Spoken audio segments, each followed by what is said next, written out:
nós vamos entrar em poder constituinte. E basicamente, o poder constituinte ele vai se basear nessa nossa esquematização geral. Vamos lá? Olha só. Reparem que o poder constituinte ele pode ser do tipo originário, derivado e difuso. Porque aqui no De Olho na Questão, a minha preocupação se dá com as questões efetivas que aparecem em prova. Em manuais, vocês até vão encontrar outros poderes constituintes, como supranacional e por aí vai. Mas, galera, efetivamente o que cai em prova é originário e derivado. É difícil até de cair o difuso. Mas como o difuso tem um ponto que eu já falei bastante aqui no nosso curso de pílulas de direito constitucional, então vamos lá. Vamos a eles. O poder constituinte originário, o nome já diz tudo, é aquele que origina o Estado, é aquele que origina o país. E esse poder constituinte originário, ele pode ser histórico ou ele pode ser revolucionário. E qual vai ser a diferença? Não tem nada a ver com revolução, tá? Cuidado. O poder constituinte histórico é aquele que estabelece o Estado pela primeira vez.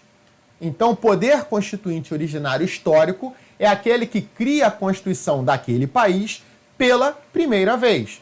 E as demais vezes, independentemente de revolução, ok, galera?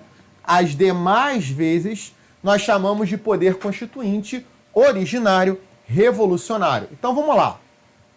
O poder constituinte originário histórico brasileiro foi pela Constituição do Império de 1824.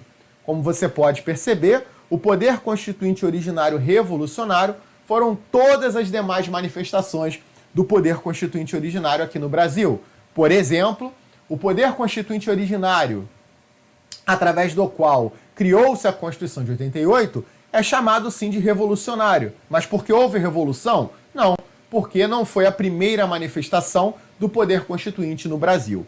Beleza? Vamos lá. O poder constituinte derivado, tá? Ele pode ser do tipo reformador, aquele que se baseia, se pauta nas emendas de reforma do artigo 60 da Constituição. Revisor, aquele que se pauta no artigo 3º do ADCT, que já já nós iremos ler. E o decorrente, aquele que é concedido aos Estados-membros no intuito de realizar as respectivas constituições estaduais. Então, é bem fácil.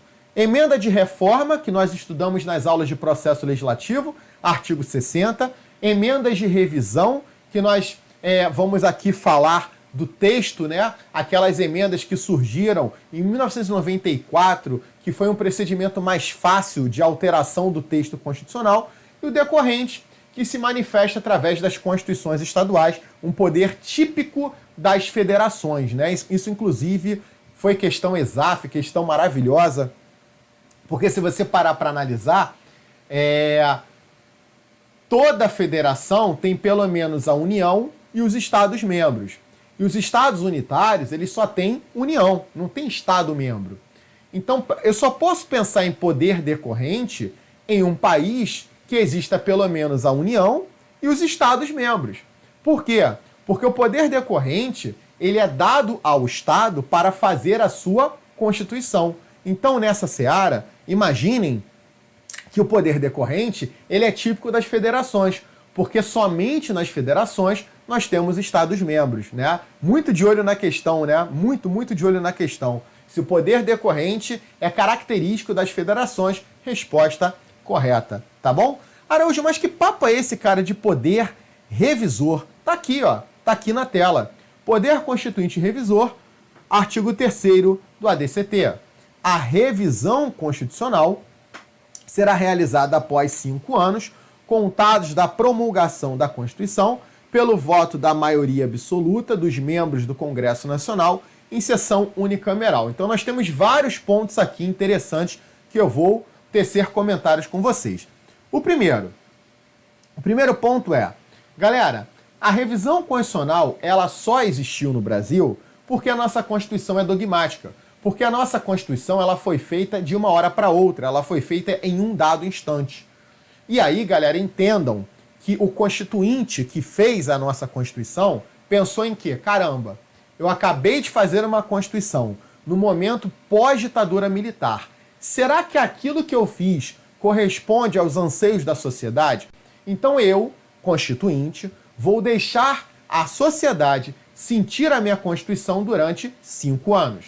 E depois de 5 anos, eu vou prever um procedimento mais simples de alteração do texto. Só tem um detalhe. Esse procedimento será único. Então, ou é pegar ou é largar. Aproveite agora ou nunca mais. E foi muito mal aproveitada, né? Foi pessimamente aproveitada. Então, vamos lá. O que eu tenho que saber acerca da revisão? A revisão, ela tem uma limitação temporal. E aqui tem uma questão linda, linda, linda, linda. Imaginem, ó, muito de olho na questão, tá bom? Vamos lá. A Constituição brasileira só pôde ser emendada após 5 anos de sua promulgação. Verdadeiro ou falso? A Constituição de 88 só pôde ser alterada após 5 anos da sua promulgação.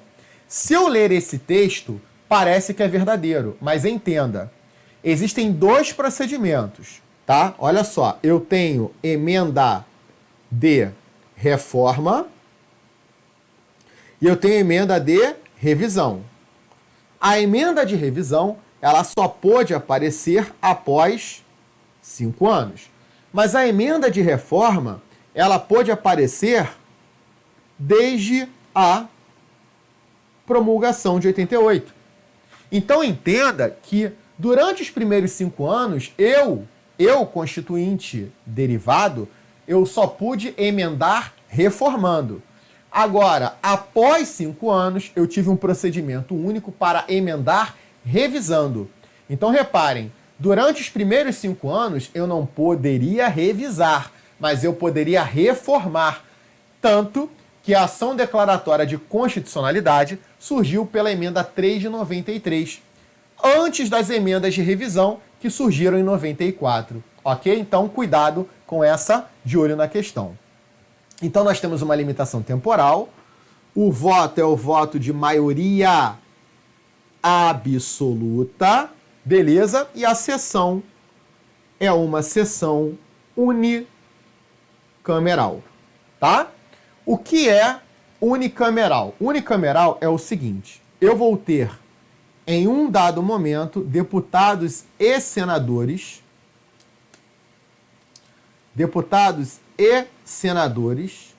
reunidos, votando em um único placar. Olha que interessante, galera. Olha que interessante. Em um placar eu vou ter deputado e no mesmo placar eu vou ter senador. Então, se você parar para analisar, isso aqui acaba sendo muito ruim para o Senado. Por quê? Porque nós temos 513 deputados para 81 senadores. Então, isso acaba sendo muito ruim, né, para o número de senador. Legal? Já a sessão conjunta é a sessão na qual eu tenho deputados e senadores reunidos no mesmo lugar, votando em placares distintos, né? Um placar para deputado federal e um placar para senador. Legal? Vamos seguir? Vamos lá. Então, voltando para cá, vamos nessa, fechamos então poder originário, derivado. O que é o difuso, Alexandre? O difuso, galera, é aquele que se manifesta através da mutação constitucional. Tá? Ele se manifesta através da mutação constitucional. Tá? O difuso é esse. Tá? Ele se manifesta através da interpretação constitucional evolutiva. Certo? Vamos seguir? Bem, uma pergunta também muito legal, muito de olho na questão, é a diferença entre a titularidade e o exercício. Galera, a titularidade, o titular do poder constituinte originário, pertence ao povo. O povo é o titular do poder constituinte. Mas o exercício dele se dá através dessa maneira aqui. Vamos lá? Olha só. As formas de expressão, o exercício do poder constituinte originário se dá ou através da outorga, através de um ditador, de um monarca, ou através de uma Assembleia Constituinte, uma convenção. Repare que aqui a Constituição será outorgada e aqui embaixo a Constituição será promulgada. Né? Outorgada, outorga. A Assembleia Constituinte ela será promulgada. Tá bom? Tranquilo? Bem, então reparem que a titularidade pertence ao povo, mas o exercício pode se dar através da outorga ou através da convenção. Legal? E vamos lá. Araújo Ocara, quais são as características do poder constituinte originário? Ele é inicial, porque através dele inicia-se um novo Estado, uma nova Constituição. Inclusive, você vai encontrar em manuais de direito constitucional que o Brasil de 1824 não é o Brasil de 1891, que não é o Brasil de 1934, 46, 37, 88, que a cada manifestação do poder originário surge um novo país. Tá. Ele é autônomo, ele é incondicionado, né? Ele não se prende a formas pré-fixadas de manifestação, ele é ilimitado juridicamente, a corrente aqui adotada pelo Supremo é a corrente jus positivista, tá? Ele é ilimitado juridicamente, cuidado, porque o CESP gosta muito de trazer aqui uma corrente jus naturalista, dizendo que o poder constituinte originário não seria ilimitado, porque o direito natural, o direito ligado à essência humana, estaria limitando o constituinte originário. No Brasil não é assim. No Brasil nós podemos falar que o poder constituinte originário, ele é ilimitado juridicamente. Legal? Bem, ele é um poder de fato, é um poder político. Cuidado, ele não é um poder jurídico, ele é pré-jurídico. Ele é uma energia, olha que interessante, né? Ele é uma energia social, ele é uma potência. Ele não é uma competência, ele antecede as competências, né? Ele antecede o poder jurídico e ele é permanente. Como assim? Essa cai pra caramba. Muita gente acha que o poder originário, ele se manifesta e logo depois ele se esgota. Ele se manifesta e logo depois ele se esgota. Não, não, não. Não é isso. Olha só. Ele se manifesta, permanece em estado de latência e após um dado momento, ele acorda e se manifesta novamente. Então, ele é latente, ele é permanente, ele é contínuo. Ele não se manifesta e se esgota. Legal? Essas são as características do originário. Vamos seguir a ideia. Material. Né? O que é o poder constituinte material e formal? É o seguinte, olha só. O poder material, né, o originário material, é tudo o que você encontra, é tudo que está escrito no texto constitucional. É a substância daquilo que um dia será a Constituição. Então você concorda comigo que o poder constituinte ele vai primeiro escrever o que um dia será a Constituição. Depois de tudo escrito, depois da substância, ele vai passar por um processo de elaboração. Ele vai passar por um processo formal. E nesse processo ocorre o que a doutrina chama de roupagem. Roupagem constitucional. Alexandre, o que é isso? Bom, primeiro eu tenho um texto escrito. E agora eu vou transformar essa escrita em Constituição, passando por esse processo de elaboração.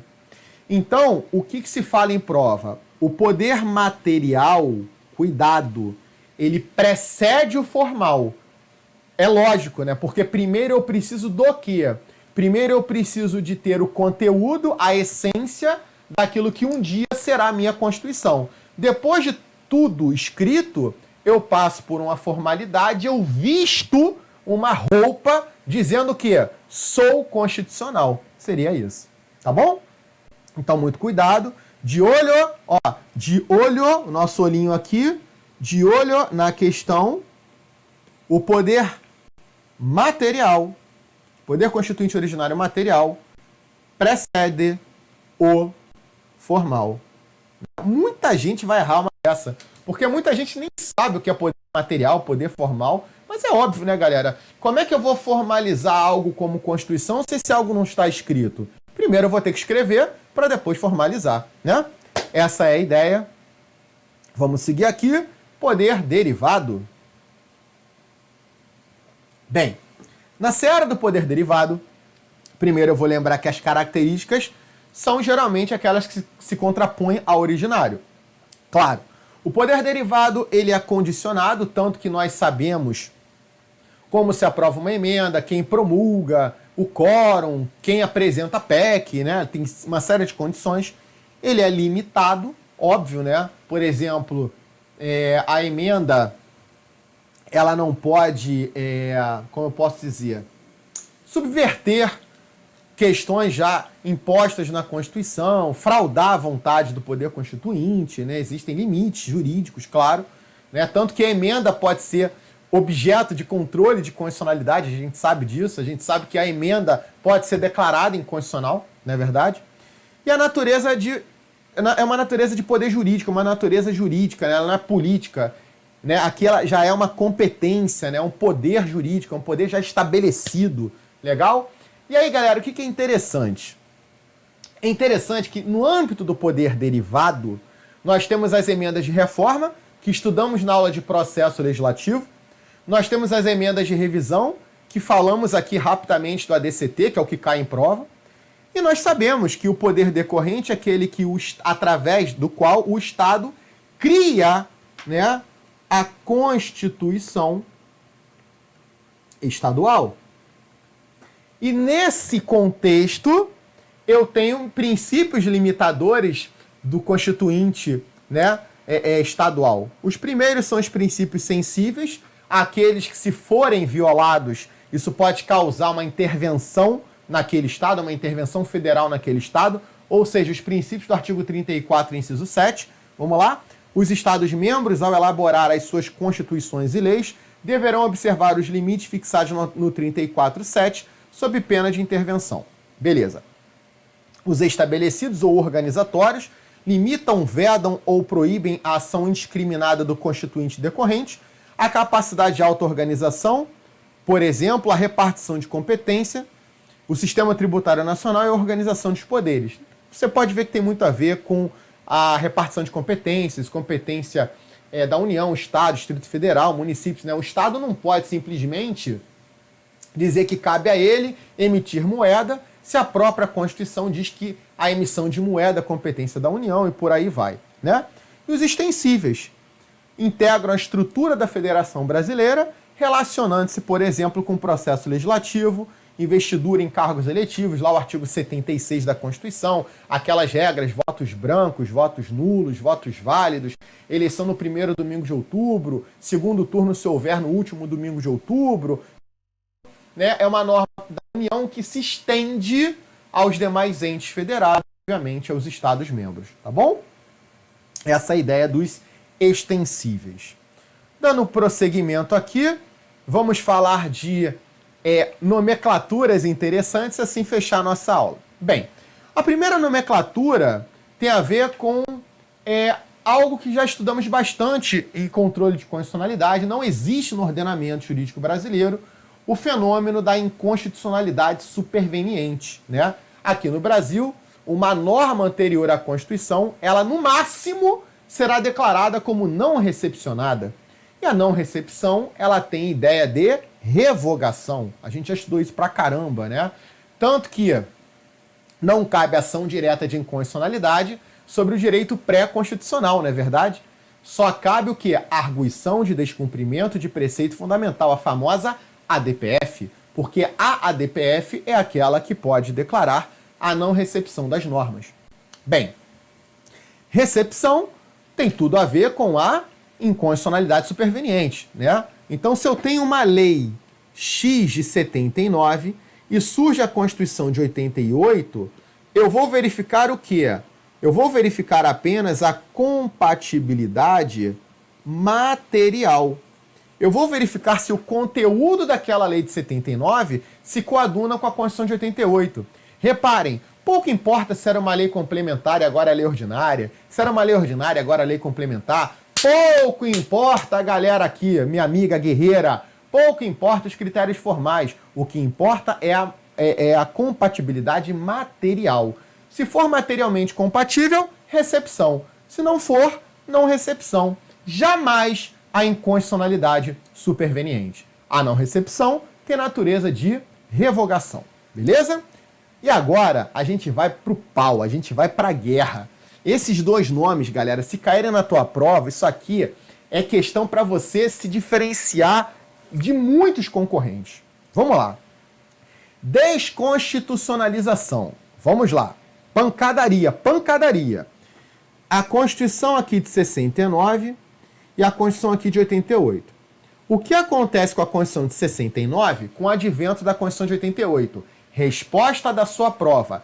Toda a Constituição de 69 será revogada. Não se aproveita nada. Essa é a regra geral. Porém, existe uma tese, que é a tese da desconstitucionalização, que é o seguinte.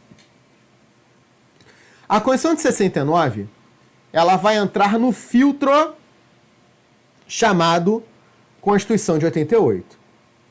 As normas compatíveis com a Constituição de 88 passam por esse filtro e são recepcionadas como leis. Olha que interessante. Ela deixa de ser Constituição e passa a ser lei. Ela perde o status de Constituição. Por isso o nome do fenômeno é desconstitucionalização. Ela era constitucional e passou a ser lei. Reparem, ela era constitucional perante a Constituição de 69 e perante a Constituição de 88 passou a ser uma mera lei. Qual é o detalhe? O fenômeno da desconstitucionalização não existe no ordenamento jurídico brasileiro, mas isso cai em prova. Cuidado. E aí, como você está aqui no de olho na questão, não pode faltar a questão mais porreta de todas, a tese da recepção material das normas constitucionais. Deixa eu te explicar aqui. Olha só, eu quero que você pegue o seu ADCT, tá bom? Deixa eu abrir aqui o meu ADCT. Artigo 34, tá bom? Abra o seu ADCT, estou abrindo o meu aqui. Olha que interessante. Vamos lá. Tô achando aqui, vamos lá. 34, tá, galera? Porque o meu Vadmelk simplesmente travou. Tudo vai dar certo. Achei. Vamos lá. O que está escrito? Ó, essa tese é chamada de teoria da recepção material das normas constitucionais. Olha só. Era uma norma que estava em 69, que trazia o Sistema Tributário Nacional. Então vamos ler. O Sistema Tributário Nacional da Constituição de 88 entrará em vigor a partir do primeiro dia do 5º mês seguinte ao da promulgação da Constituição.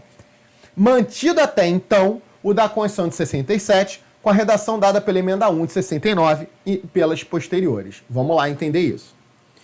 Primeiro mês, segundo, terceiro, quarto mês. Beleza. Aí agora, em diante. O sistema tributário que começou a ser aplicado na vigência da Constituição de 88, olha que interessante, foi o de 69, até para fins de adaptação, galera.